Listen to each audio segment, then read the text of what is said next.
Good morning, everybody. In today's literacy lesson, we're going to be completing the conclusion of our persuasive letter about Pandora.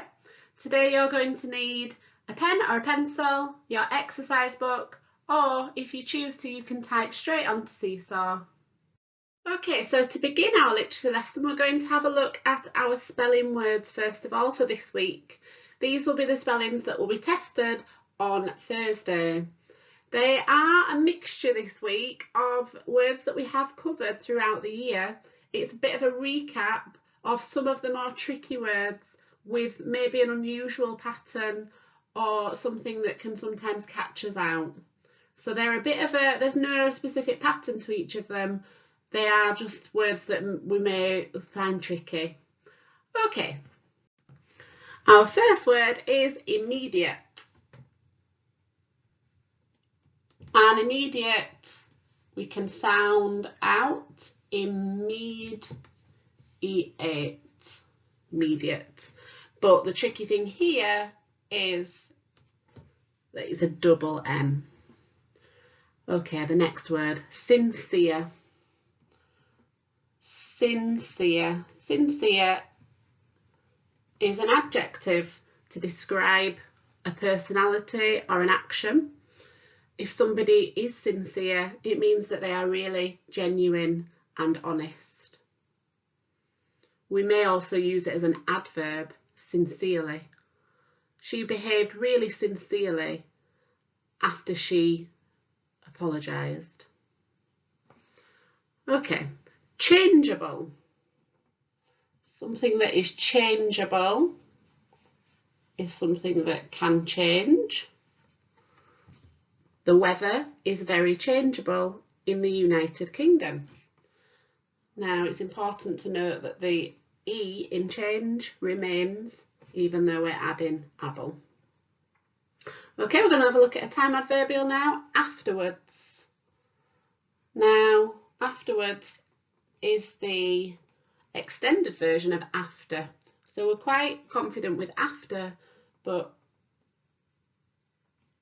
afterwards. I'm going to have my dessert afterwards. Okay, and the next one is referring. If you remember when we talked about words with fur in them, we said that when the fur is stressed, when we can really hear it, referring, we have to double the R afterwards. So there's another R. Afterwards, I am referring to the fur rule. Referring is when you are making a reference to something else. Right, and now we're going to have a look at a couple of words with silent letters, which we did a few months ago. So the first one is knight, as in a knight in shining armour. So just have a think. What is the silent letter there? Well done, it's a K. So knight begins with a K. And we know that night is a homophone for night. And they sound the same, but have very different meanings. And they also look slightly different. We can distinguish which one is a night and which one is nighttime, because night has a K that's silent. And another one with a silent letter is doubt. When you have a little bit of uncertainty about something, we may say that we have a bit of doubt. And here, the B is silent. Okay, next one, ancient. We've actually done this one in a few spelling tests, and it's popping up more and more and more in your writing, which is fantastic. Ancient is one of those words that doesn't follow the I before E except after C rule. It is one of the exceptions, so sh, and it's the sh sound when it's CIE, like we see in sufficient, deficient, ancient, when something is very old. Okay, and then we've got one that follows the I before E except after C rule. So we've got C, then E, then I, deceive. If you are deceiving somebody, you are tricking them on purpose. And finally, amateur. And just another tricky word that is one of our spellings this week. So amach, which is quite easy, but it's the ending here, ch, which doesn't look the way that we might expect it to when we're saying that someone is not quite a professional. And on the screen now we can see a recap of those spellings that will be tested on our Spelling Shed test on Thursday morning. So this morning we're going to be completing our letter writing by writing the conclusion to our persuasive letter. Within the conclusion we're going to be writing about the final point, and then we're going to be signing off the letter. So here are the points that I have written in my letter so far, and if you remember back to before the half term, we'd said that for each paragraph we're going to extend and expand upon one point. So my first paragraph is about the safety and danger issue and about encountering an animal, and then my second point was about the toxic air and how humans might react to that. So for my conclusion, which I'm going to go through with you in a second, I'm going to finally think about my third point before signing off. So just have in your head from your list what your final point is going to be. And here's the example of a conclusion from the waggle that we looked at in the first couple of days. So I'm introducing my conclusion with a time adverbial. Last but certainly not least, the main reason. Amidst all of this beauty in the flora and fauna lies a huge mine full of unobtainium, a superconductor unlike anything that could ever be produced on Earth. This is the sole reason we need to be successful on this mission.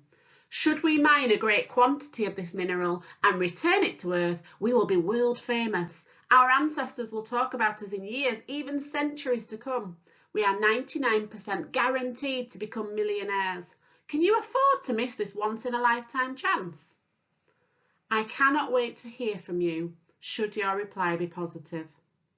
Kind regards, Michael Oon.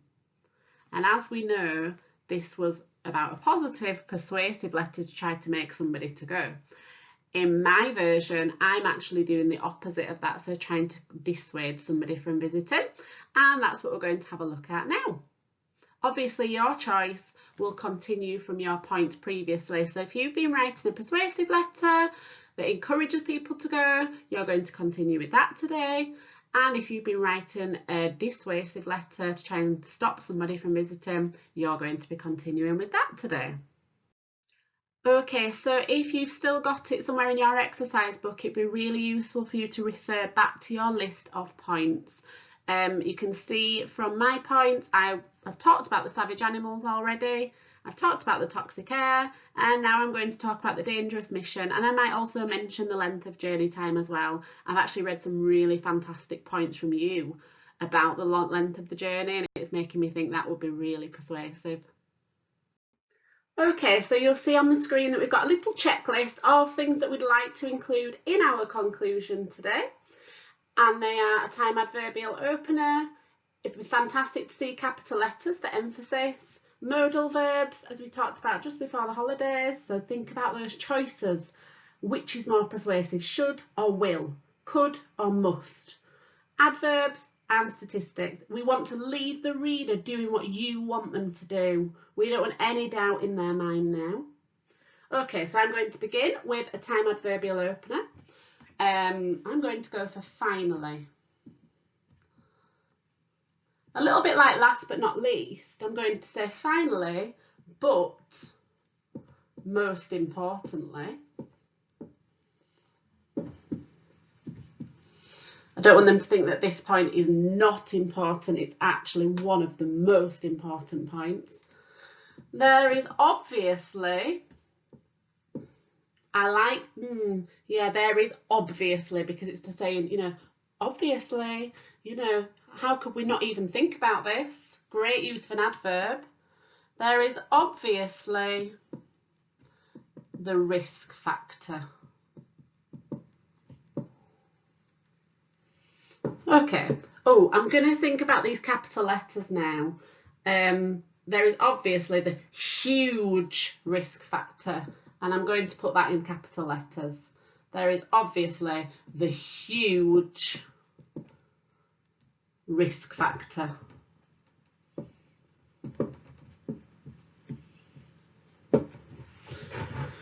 Finally, but most importantly, there is obviously the huge risk factor. You are aware, we'll talk about that distance now. You are aware that our, or my, remember we're writing from the point of view of an animal here, my majestic moon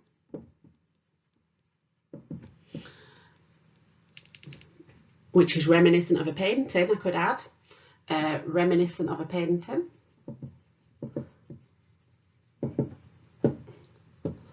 I don't want to add too much about how lovely it is because obviously we're trying to convince them not to come, but it's nice to put extra bits of detail in occasionally.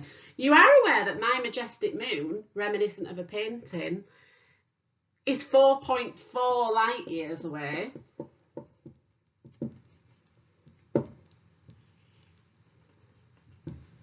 So that's a bit of a rhetorical question. Now, if we do the maths, then that means it's a very, very long way away.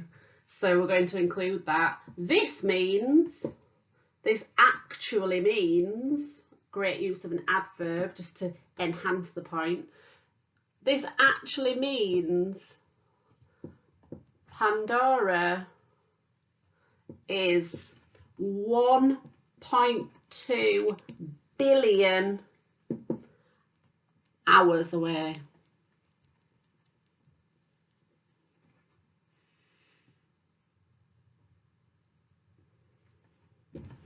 So unless they found some sort of time traveling machine that blasted through the sky at warp speed, it would be very difficult to get there whilst they were still alive. Something to think about. So we could include that. Unless you have found a stellar, I'm thinking about stellar in the way that it means amazing, fantastic, phenomenal, a stellar time traveling wondercraft, wonder spacecraft. Surely you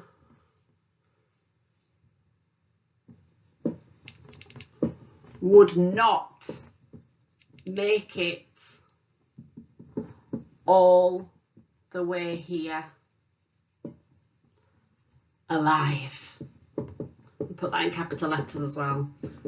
Surely, so unless you have found a stellar time traveling wondercraft, surely you would not make it all the way here alive, making them think about it. Oh, actually, that is a really long time. So I've got lots of capital letters in here. I've started to put those in. I have a time adverbial open. I've started to put some modal verbs in and adverbs are scattered in throughout. You can see I've got surely here. I'm going to put a statistic in, just as we know that that can be really convincing. So let's pop in something about the people who have attempted it unsuccessfully so far. So, not to mention, now we want to make it sound quite unachievable. So I'm not going to say that many people have attempted it.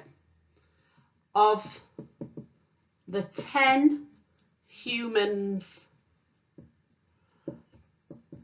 that have attempted this mission, doesn't have to necessarily be that they've died, it might just be that they had to turn around for their safety and come back to Earth, just purely because of the length of time. So I'm going to pop something in a little bit like that. So I think I'm going to pop in, not to mention, of the 10 humans that have attempted this mission, 8 of them retreated back to Earth before even a quarter of the journey was done, or before even, let's make it even larger, even much, well, smaller distance, even an eighth of the journey was complete.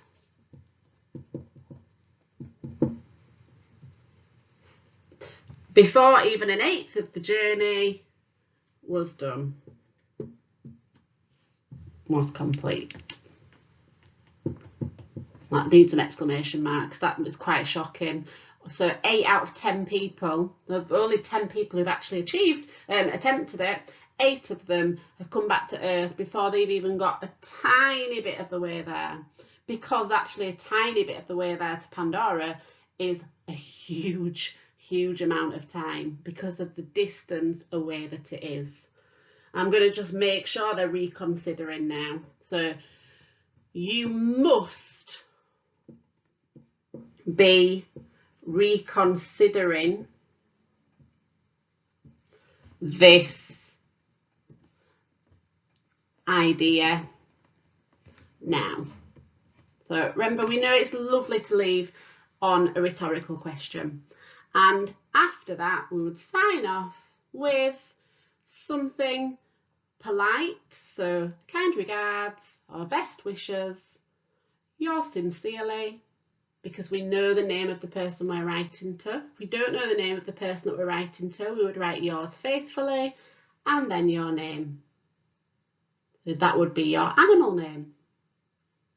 Okay, so good luck with that, everybody, and I'll look forward to seeing your work on Seesaw.